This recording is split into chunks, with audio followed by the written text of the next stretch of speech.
Hello निवेशन को आपण को स्वागत करुच्ची। आज वीडियो रे मु आपण को ट्रिमिंग और प्रूनिंग बा गछ को प्रॉपर्ली कटिंग करबा ए विषय रे कहबी। सो किछि दिन पूर्व गोटे रील मु शेयर करथली जो थे मेंशन करथली टाइम टू ट्रिम। सो ए वीडियो रे बस प्रमोशन ही कहि परिबे, बट ट्रिमिंग प्लांटेशन रो गोटे बहुत बड़ इम्पोर्टेंट पार्ट जोटा हमको निहाती करबा दरकार, बिकॉज प्लांट रो ग्रोथ रे प्रूनिंग बा ट्रिमिंग बहुत बेसी हेल्प करे थाए। सो गोटे एग्जांपल दोची, जिते बेले भी आपण को बॉडी रे को भी पार्ट खंडिया होची सेते बेले सेठी जो डेड सेल्स रही जाउची से जेते बेले हटी जाए नुआ स्किन जेते बेले सेठी तैयारी हुए फ्रेश स्किन केते भलो देखा जाए ना। एग्जैक्टली सेम वे रे प्लांट भी प्रोसेस करती। जदि तांको बॉडी रे को जगह रे खंडिया होची से जगह को जदि आपण काटिकी हटई दौरान ट्रिम कर दौरान ताहले नुआ जेते बेले गछ रो पार्ट बाहर सी हेल्दी बाहर आ सुंदर भी देखा जीव। मैक्सिमम टाइम रे जेते बेले गछ रे कोनोसी प्रकार पोको लगी जाई थांती बा फंगस हो जाई थाए, कोनोसी प्रकार भी इन्फेक्शन हो जाई थाए, सेही समय रे फर्स्ट इन्फेक्टेड पार्ट को जदि आपण ट्रिम कर दौरान सेथिरे प्लांट रो बहुत लाभ होई थाए।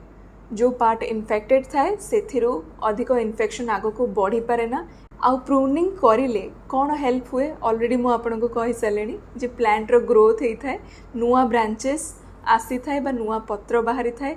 ऑफ कोर्स ये प्लांट को आउरी हेल्दी लुक दबो।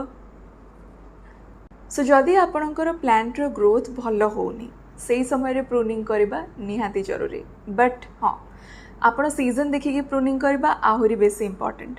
जदि प्लांट मानकर डॉर्मेंसी पीरियड चलथिबो, डॉर्मेंसी पीरियड माने जो समय रे प्लांट ग्रोथ हुएनी, विशेषकर इंडियन प्लांट्स माने विंटर रे ग्रो करंतिनी, तो से समय रे pruning trimming a big no to that. But summer जेते बेले आसुची बा स्प्रिंग सीजन जेते बेले होची सेही समय रे विशेषकर एई समय रे आपण माने आराम से ट्रिमिंग प्रूनिंग ये सब करि पारिबे। आउ ए सबू प्लांट रो ग्रोथ को फास्टन अप करिबो। सो निश्चित देखिबे जेतेबेले आपण प्रून करिदेबे गछर ग्रोथ भी हबो, आउ जदि गछरे फल बा फूल आसु नथबो सी भी आसीबा आरंभ होई जिवो। नेक्स्ट पॉइंट होची प्लांट को ब्यूटिफाई करिवा पई भी हमें ट्रिमिंग नहले प्रूनिंग करि पारिबा। सो जदि प्लांट को आपण किछि आपण को डिजायर्ड शेप दबा पई चाहुचंती, मोस्टली आपण सुनिथिबे हेजेस, टोपियारीज, पोलर्ड ए टाइप रो शेप दिया जाए गछ को आउ टिके सुंदर बनैबा पई। जदि ए सब शब्द सुनि नाहती ताहले एबे मार्केट रे मोस्टली आपण बोनसाई तो देखुथबे। यस, बोनसाई केमिति हेई थाए गछ को बहुत वर्ष धरि कि आपण प्रॉपर्ली प्रून करि करि चलिबे तो आपण निश्चित गोटे बोनसाई निजे घरे भी बनै पारिबे।